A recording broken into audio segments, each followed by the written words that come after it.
Hello, সব ভালো আছিস তো? হুম, প্র্যাকটিস হচ্ছে? বেশ ভালো করে কর প্র্যাকটিস।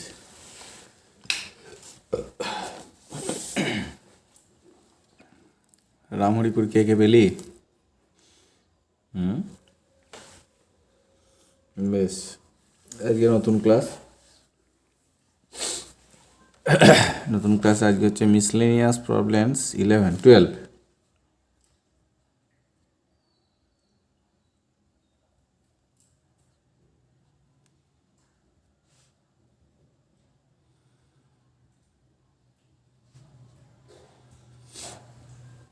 Miscellaneous problems 12।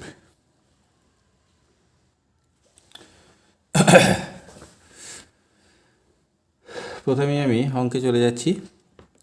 1 নম্বরে আছে 3/8 সমান ড্যাশ পার্সেন্ট। 3/8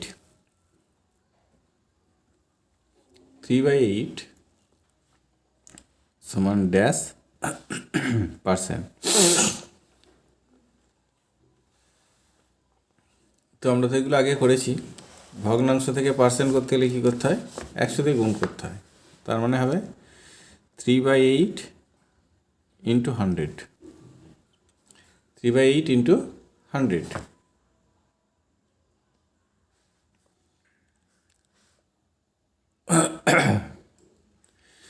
এবার কাটো এটা, সমান হচ্ছে 75/2%।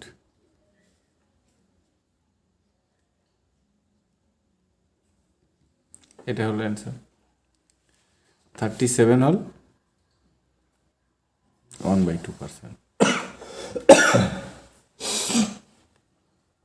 হয়েছে? 2 নম্বরে আছে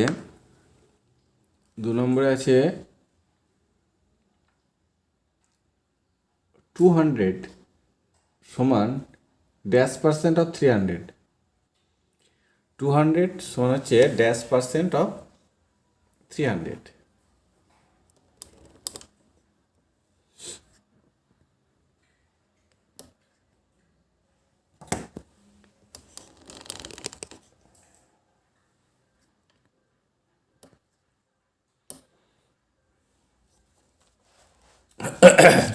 সমান হচ্ছে ড্যাশ পার্সেন্ট অফ 300। এখানে আছে 200 সমান ড্যাশ পার্সেন্ট অফ 300। কীভাবে করব? 200/300 ইন্টু 100। 200/300 ইন্টু 100, যত হবে তত পার্সেন্ট। সমান 200/3%। 66 হল 2/3%। এটা হচ্ছে 66 হল 2/3%।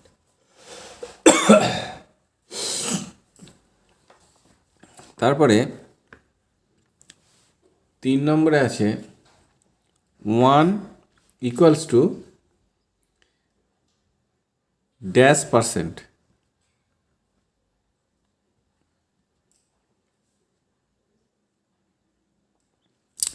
তো এটা মানে কি? এটা মানে হচ্ছে 1 মানে হচ্ছে 1/1 ইন্টু 100 সমান 100%। তাহলে 1 সমান হচ্ছে 100%।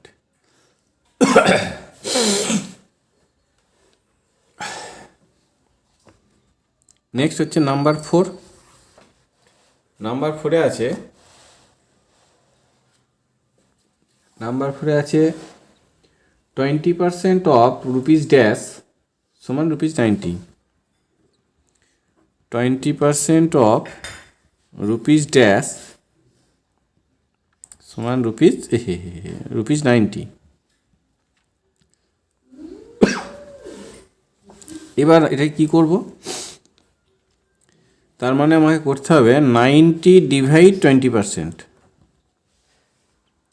90 ডিভাইড 20% সমান হবে 90 ডিভাইড 20/100 সমান হবে 90 ইন্টু 100/20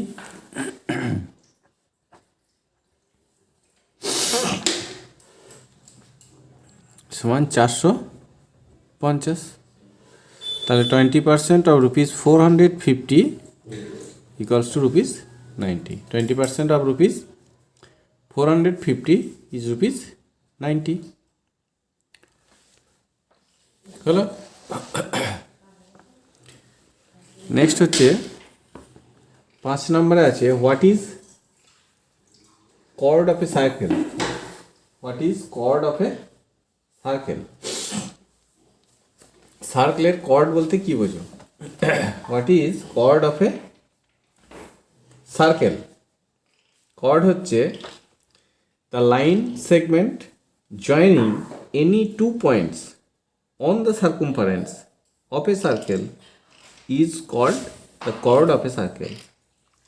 কি বলছে? the line segment joining any 2 points, the line segment joining any 2 points on the circumference of a circle is called the chord of a circle. তাহলে কি লিখবো? the line segment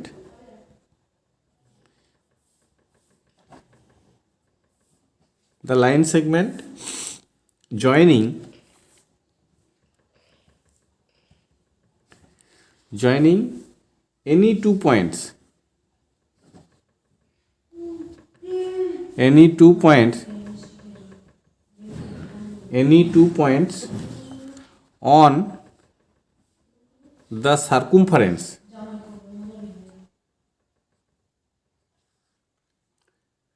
on the circumference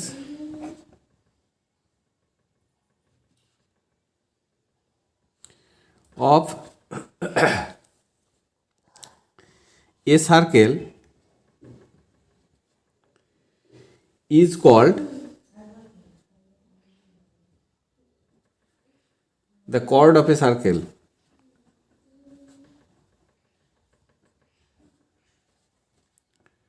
Of a circle. ঠিক আছে, তাহলে কি বললাম? The line segment joining any 2 points on the circumference of a circle is called chord of the circle. যেমন দেখো ছবিটা দেখো, সাপোজ এটা একটা সার্কেল, এটা যদি একটা সার্কেল হয়, আমি ধরে নিলাম এটা একটা সার্কেল, এটা হচ্ছে এখানে সেন্টার, এটা হচ্ছে সেন্টার, এটাকে বলা হয় সার্কুমফারেন্স। এই যে লাইনটা কার্ভ লাইন, এটাকে বলা হয় সার্কুমফারেন্স। তাহলে কি বলেছে? The line segment joining any 2 points। তাহলে এনি 2 points, এই একটা পয়েন্টস, এই একটা points, any 2 points on the circumference. তাহলে এই সার্কুমফারেন্সের ওপরে 2 points, এই দুটোকে জয়েন করলে যে আমি লাইন সেগমেন্টটা পেলাম, এই যে লাইন সেগমেন্ট, এটাকে বলা হচ্ছে কর্ড অফ দ্য সার্কেল। এটাকে আমি এ বি নাম দিয়ে দিলাম। এই এ বি হচ্ছে কর্ড অফ দ্য সার্কেল। এরকম অনেক কর্ড আমি আঁকতে পারি। তাহলে here therefore here AB is a chord of the circle. এটা হলো অ্যান্সার। তাহলে here AB is the chord of the circle.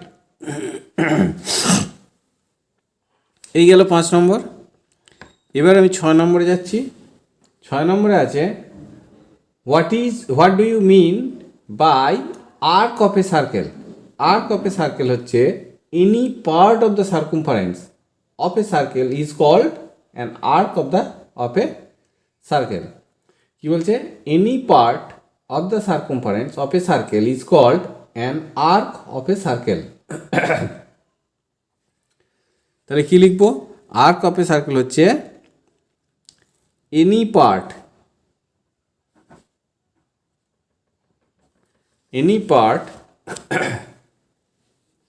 of the circumference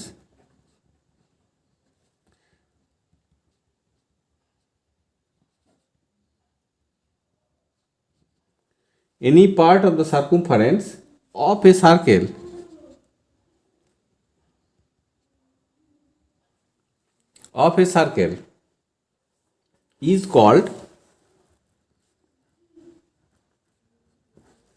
is called an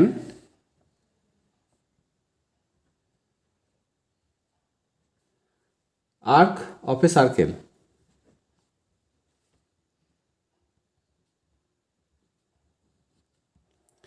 Is called an arc of a circle. Any part of the circumference of a circle is called an arc of a circle. কীরকম? যেমন ধরো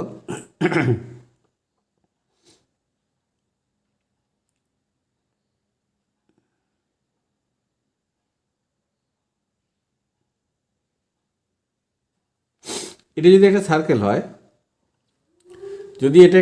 হয়, এর এই যে পার্টটা এইখান থেকে এই পর্যন্ত এটা হচ্ছে একটা আর্ক, এদিকটা একটা আর্ক, এদিকটা একটা আর্ক, এদিকটাও একটা আর্ক। এখানে আমি লিখলাম পি কিউ আর। এই পি কিউ আর যে লাইনটা এটাকে বলা হচ্ছে আর্ক অফ দ্য সার্কেল। তাহলে এখানে here PQR is an arc of the circle. Here PQR is an arc of the circle. এখানে যদি আমি স্ট্রেট লাইন হতো তাহলে আমি শুধু PR লিখতাম, কিন্তু যেহেতু এটা কার্ভ লাইন তাই সেই জন্য মাঝে একটা লিখতে হয়, সেই জন্য PQR লিখলাম। এদিকটাও যেমন একটা আর্ক তেমনি এদিকটাও একটা আর্ক, ঠিক আছে? এদিকটা যেমন একটা আর্ক, এদিকটাও তেমনি একটা আর্ক। যখন এই আর্কের এটা বলি, যখন আর্কটা ছোট হবে, দুটো আর্কের মধ্যে যেটা ছোট সেটাকে বলা হবে মাইনর আর্ক। যে আর্কটা ছোট, দুটো আর্কের মধ্যে যে আর্কটা ছোট হবে সেটাকে বলা হবে মাইনর আর্ক, আর যেটা বড় হবে সেটাকে বলা হয় মেজর আর্ক। যে আর্কটা ছোট তাকে বলা হয় মাইনর আর্ক, আর যে একটা বড় তাকে বলা হয় মেজর আর্ক।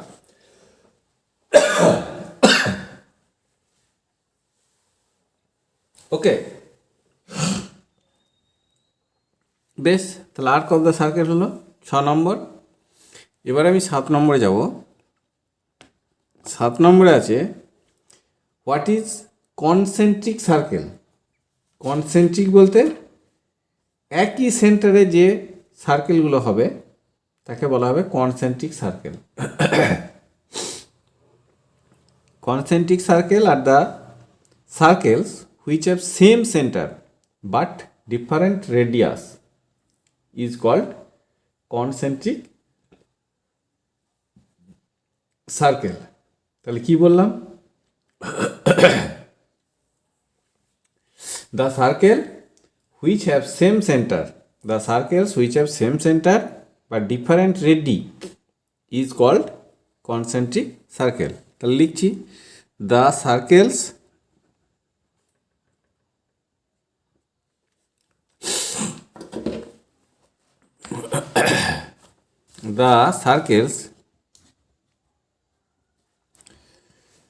which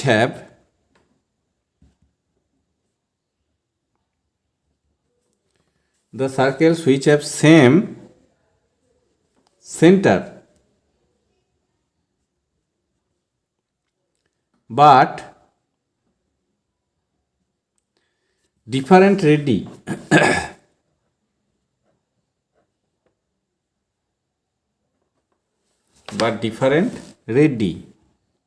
রেডিয়াসের সিঙ্গেল হচ্ছে রেডি।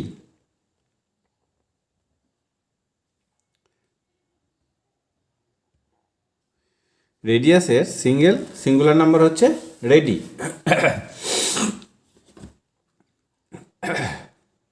কি বলেছে তাহলে কি হলো, the circles which have same centre but different radii are called concentric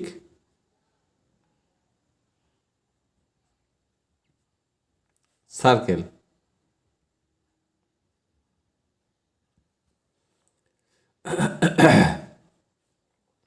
ঠিক আছে, যেমন ধরো এটা একটা সেন্টার, এই সেন্টারে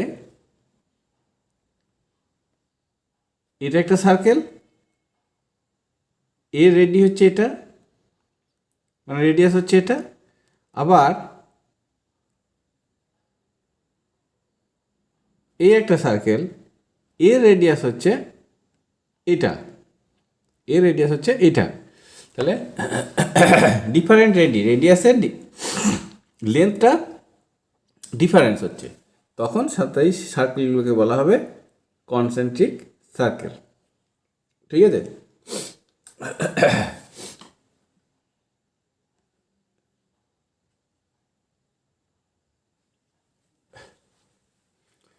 ঠিক আছে।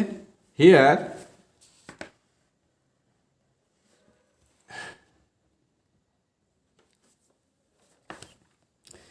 Here OP not equal to OQ, ready দুটো সমান নয়।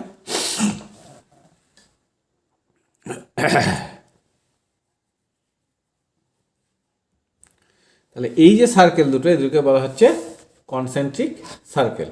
ওকে, 7 নম্বর গেল। এবার আমি 8 নম্বরে যাচ্ছি।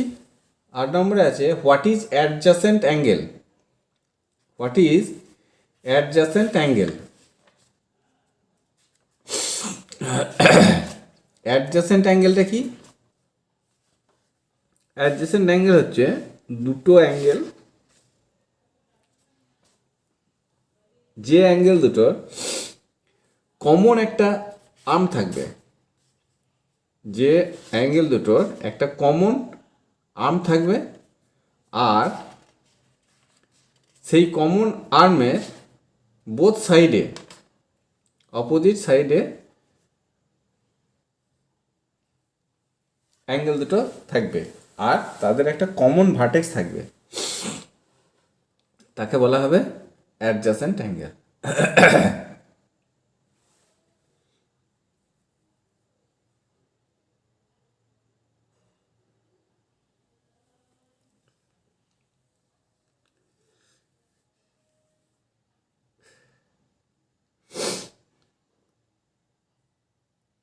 তাহলে কি লিখব?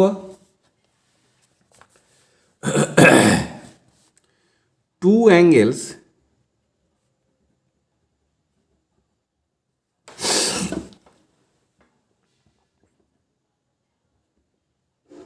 whose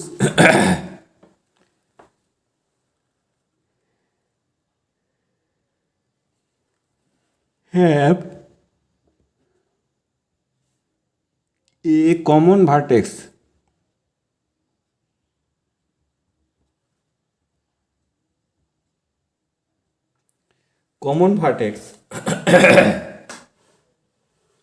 and one common arm,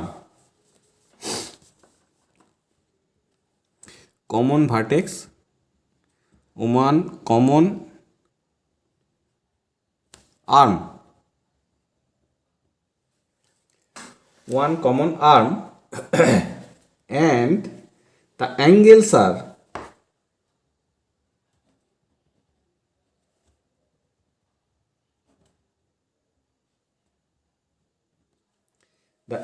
are on the opposite sides of the common arm.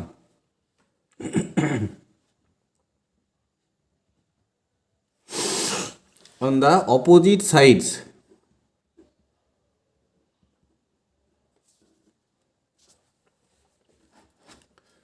of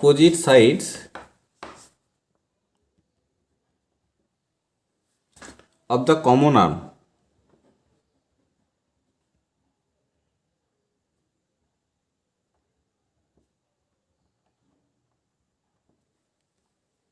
opposite sides of the common arm are called adjacent angle.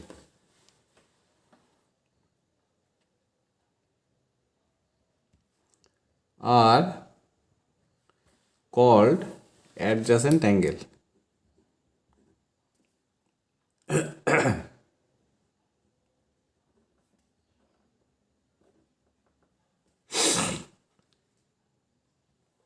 Are called adjacent angles. তাহলে বোঝা গেল কি হলো, যা two angles whose have a common vertex and common vertex, one common arm, and the angles are on the opposite sides of the common arm are called adjacent angles. কীরকম ছবিটা কীরকম হবে? ছবিটা হচ্ছে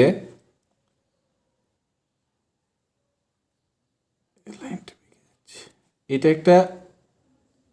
একটা অ্যাঙ্গেল আর একটা অ্যাঙ্গেল, মানে এ B C একটা অ্যাঙ্গেল আর বি সি ডি একটা অ্যাঙ্গেল, এই একটা অ্যাঙ্গেল আর এই একটা অ্যাঙ্গেল, এদের সেম ভার্টেক্স হচ্ছে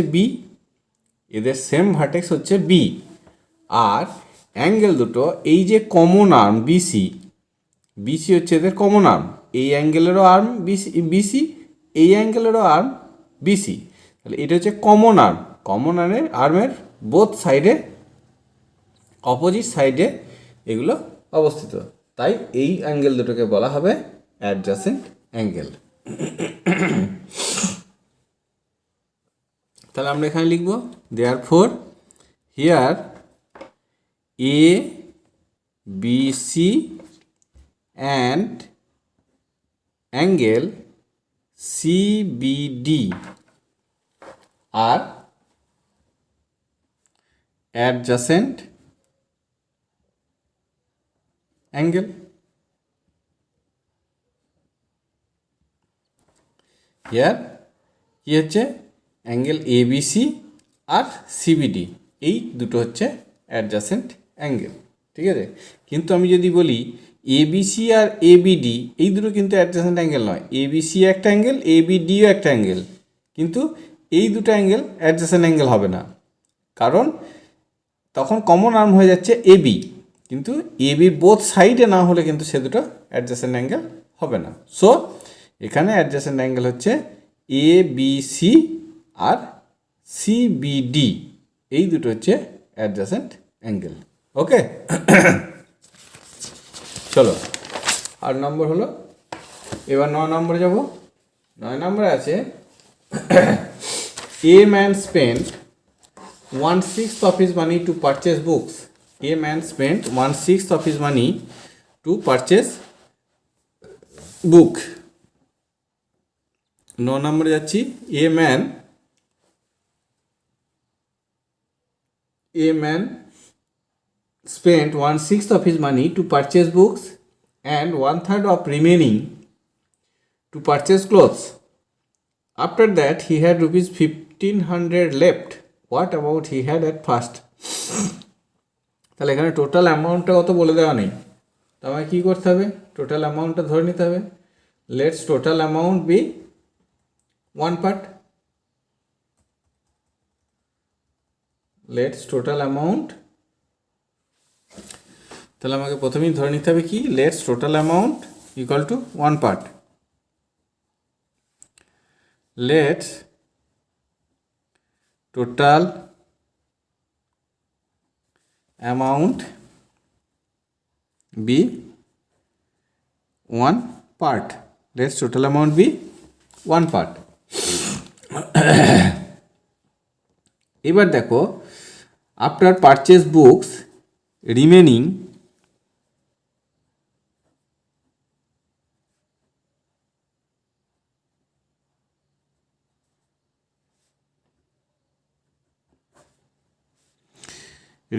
amount equal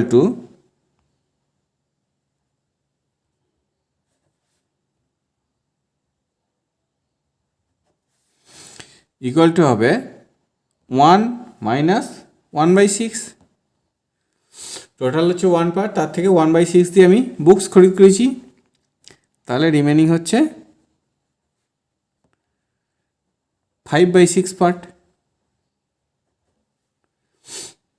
ঠিক আছে, এটা হচ্ছে বই কেনার পর এই টাকাটা আছে। এবার কি বলেছে, এই টাকার 1/3 দিয়ে ক্লথ কিনেছি, তাহলে ক্লথ ইকুয়াল টু হচ্ছে 1/3 of remaining.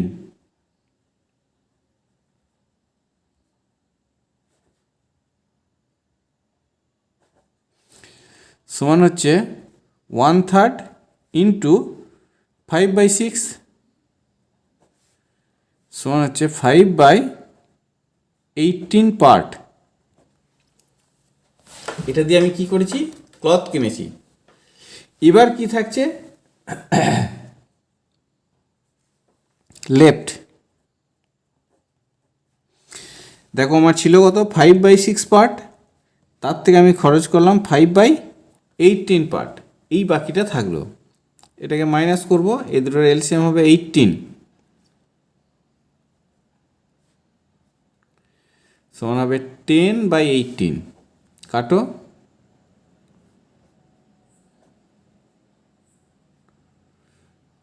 Five by 9 part, এটা লেফট। আর আমার কাছে লেফট বলেছে কত, 1500 রুপিস 1500, তাহলে 5/9 পার্ট মানি হচ্ছে রুপিস 1500। তাহলে therefore 5/9 part equal to rupees 1500। Therefore 1 part সমান কী হবে, সমান হবে রুপিস 1500 ডিভাইড 5/9 সমান হচ্ছে রুপিস 1500 ইন্টু 9/5। হলো, 5 কেটে যাও, তাহলে এটা হয়ে যাবে 300, সমান হবে রুপিস 2700। এটাই হচ্ছে হি হ্যাড অ্যাট ফার্স্ট। তাহলে কি লিখব, বলেছে what amount he had at first, answer লিখব therefore he had at first is rupees 2700।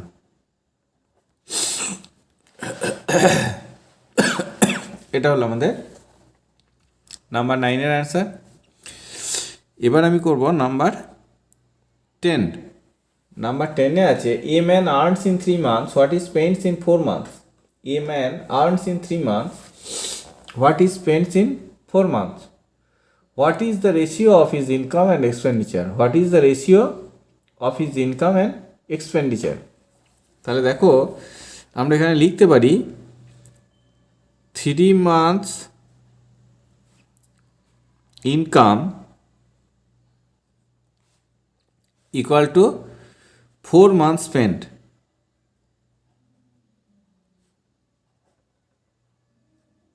Four months spent, 3 months income equal to 4 months spent বলে দিয়েছে। এবার তাহলে therefore 1 month's income equal to কি হবে, 4/3 months spent। হলো, এইবার আমাকে যখন রেশিও হবে, তা ratio of income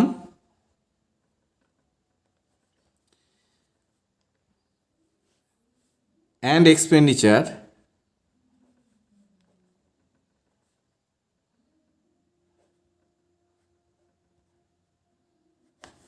equal to হবে 1 month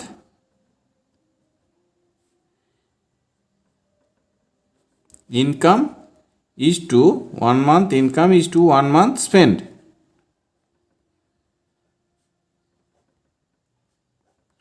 one month income is to 1 month spend. এবার 1 month ইনকাম মানে হচ্ছে 4/3 month spend, 4/3 is to 1 month spent.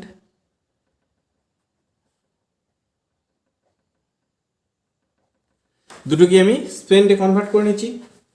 তাহলে 1 month ইনকাম মানে হচ্ছে 4/3 month স্পেন্ড, আর 1 month স্পেন্ড মানে 1 month স্পেন্ড। এবার সমান হচ্ছে 4/3 is to 1, spend pen monthly spend month spend কেটে গেল, তাহলে 4/3 ইজ টু 1 সমান, এবার দুটোকে আমি 3 দিয়ে মাল্টিপ্লাই করে দিলাম, তাহলে এটা হবে 4:3, 4:3। ওকে, তাহলে therefore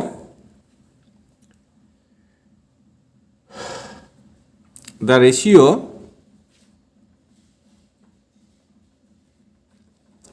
of income and expenditure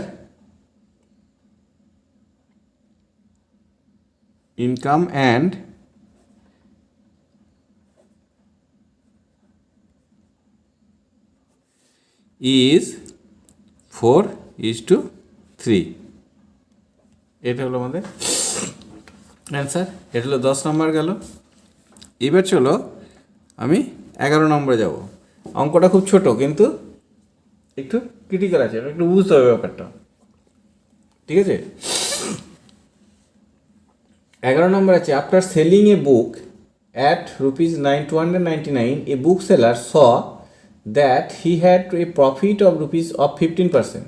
He had a profit of 15%. What is the cost price of the book? What is the cost price of the book? তাহলে এখানে দেখো কস্ট প্রাইস বলে দেওয়া নেই, এখানে বলে দেওয়া আছে সেলিং প্রাইস। এবার প্রফিট আর লস ক্যালকুলেশন করতে হয় সবসময় কস্ট প্রাইসের ওপর। তাহলে কস্ট প্রাইস আমাকে তো যেহেতু বলে দেওয়া নেই, তাহলে আমাকে কস্ট প্রাইসটা ধরে নিতে হবে। তাহলে let's cost price equal to 100%। Profit কি বলেছে? প্রফিট বলেছে 15%। তাহলে সেলিং প্রাইস কি হবে? সেলিং প্রাইস হবে 100 + 15 সমান 115%। এবার এই 115% মানেই হচ্ছে 299। 115% সমান হচ্ছে ₹299। এটাও কস্ট প্রাইস সেলিং প্রাইস, এটাও সেলিং প্রাইস। তাহলে 1% সমান কত? 1% সমান হবে 299/115। আর আমার কস্ট প্রাইস হচ্ছে 100%। 100% সমান হচ্ছে কত? 299 × 100/115। এটাকে 5 দিয়ে কেটে দাও। এটা কেটে যাবে আশা করি। 1 × 23 3 সমান হচ্ছে ₹260। এটাই হচ্ছে cost price of the umbrella বা বুকস অফ দ্য বুক। তাহলে what is the cost price of the book? 100% মানেই কস্ট প্রাইস। তাহলে এখানে হচ্ছে এই 260টাই হচ্ছে আমাদের কস্ট প্রাইস। অ্যান্সার লিখব,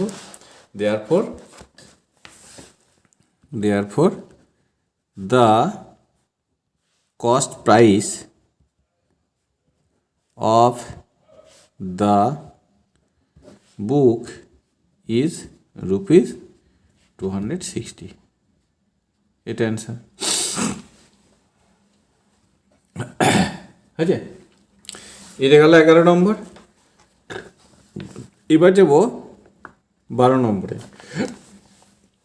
12 নম্বরে বলেছে, after selling an umbrella at ₹92 a shopkeeper faces a loss of 8%. What is the cost price of the umbrella? ওটাও একই অঙ্ক, আগেরটার মতোই। ওটা প্রফিট ছিল, এটায় লস আছে। তাহলে প্রথমে আমি কি করব? প্রথমে আমি ধরব let's cost price be 100%, loss কত? লস হচ্ছে 8%, তাহলে সেলিং প্রাইস কত?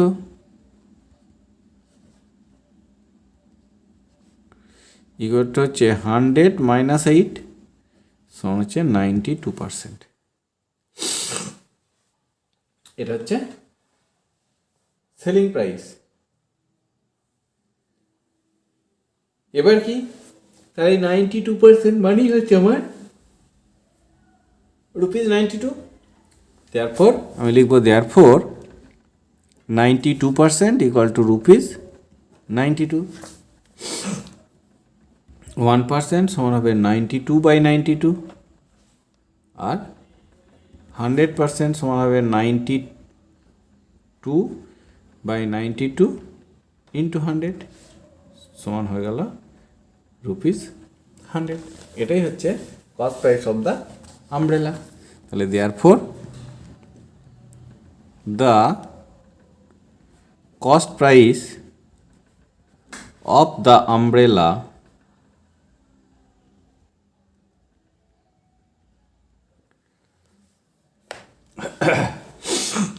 is ₹100। এটা হচ্ছে আমাদের অ্যান্সার হয়ে গেল। এই গেল 12। এবার দেখো 13-এ কি আছে? 13 আছে length and breadth of a room is 29 meters and 16 meters respectively. Length and breadth of a room is 29 meters and 16 meters respectively. How many tiles required for tiling the floor of the room if length and breadth of a tile is 4 meters and 2 meters respectively? একটা room আছে 29 metre length and 16 metre breadth.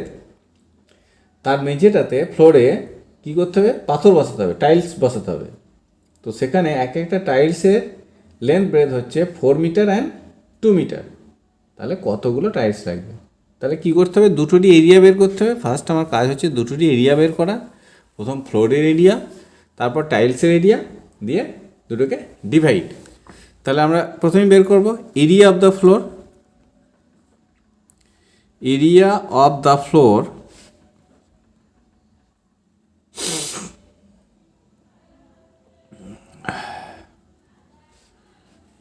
Equal to হবে length into breadth, সমান হবে 29 into 16, গুণ করে দাও।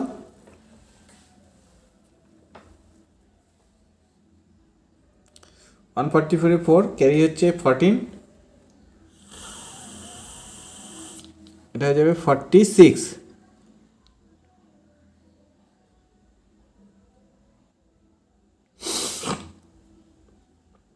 464 square metre,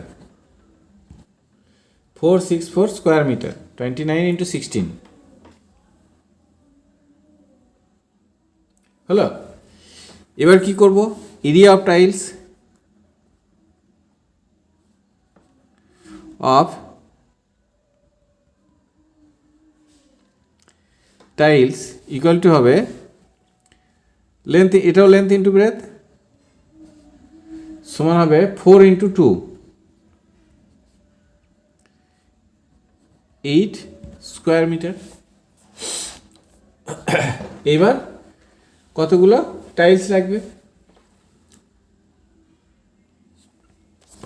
তাহলে therefore number of tiles equal to হবে 464 ডিভাইড 8, 464 ডিভাইড 8 সমান হবে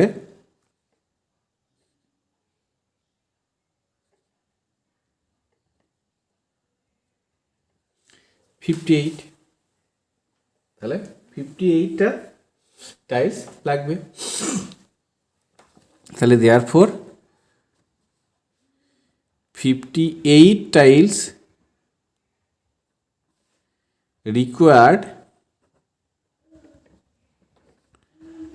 for tiling the floor.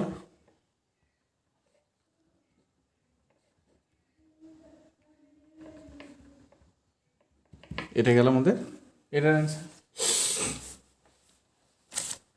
এটা 13 হলো। এরপর আমি 14-এ যাব।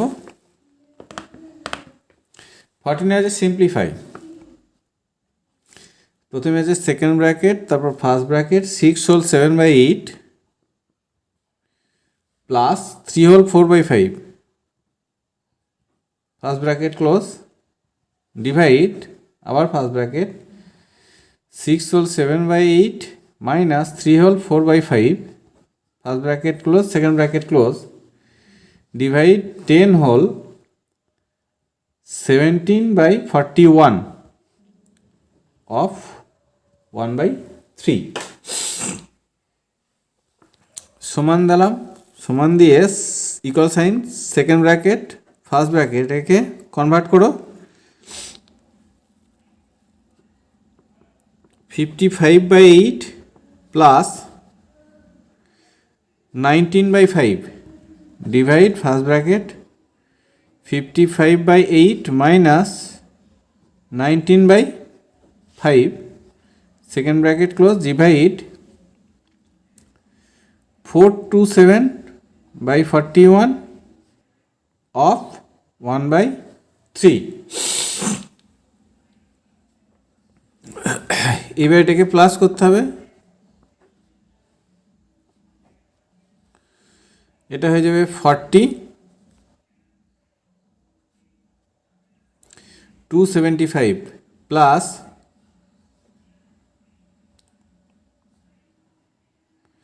152 ডিভাইড ফার্স্ট ব্র্যাকেট, এটা হবে 40/275 minus 152, first bracket close, second bracket close, divide এই অফের কাজটা আগে হবে, অফের কাজটা আমি করে নিতে পারি, করে নিলে কী হবে 427/123 মাল্টিপ্লাই হয়ে গেল নিচের দুটো। Next line second bracket first bracket আর লাগবে না, নিচে হলো 427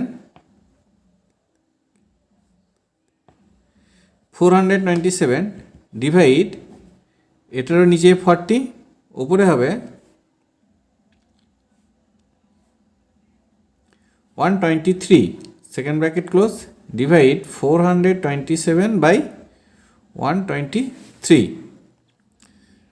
সেকেন্ড ব্র্যাকেট 427/40 এটা উল্টে যাবে ইন্টু 40/123 হয়ে গেল, ডিভাইড এটা যেমন আছে তেমন থাকবে, হয়েছে। এবার দেখো এই 40 কেটে যাবে, তাহলে এখানে কী হলো 427/123। এবার এই ডিভাইডটাকে আমি কি করব, মাল্টিপ্লাই করব, মাল্টিপ্লাই করে এটা করে দিলাম, উল্টে দেব, হলো।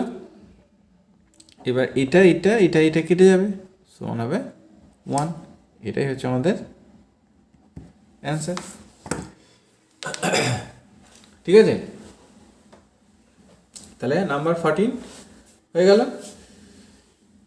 এবার আমাদের এই পর্যন্তই ছিল, তো এগুলো হলো, এর মধ্যে কয়েকটা ইম্পর্টেন্ট কোয়েশ্চেন আছে ভালো। এই যে নাম্বার 10 হচ্ছে ইম্পর্টেন্ট, ঠিক আছে। এই দুটোই ইম্পর্টেন্ট, 11-12 ইম্পর্টেন্ট, 11 ইম্পর্টেন্ট, 12 ইম্পর্টেন্ট। এটা তো আগে করেছো, সেই জন্য আর আমি ইম্পর্টেন্ট বলছি না। আর কি, এটাও একটু তোমরা নাম্বার 9টাও তোমরা একটু খেয়াল করবে,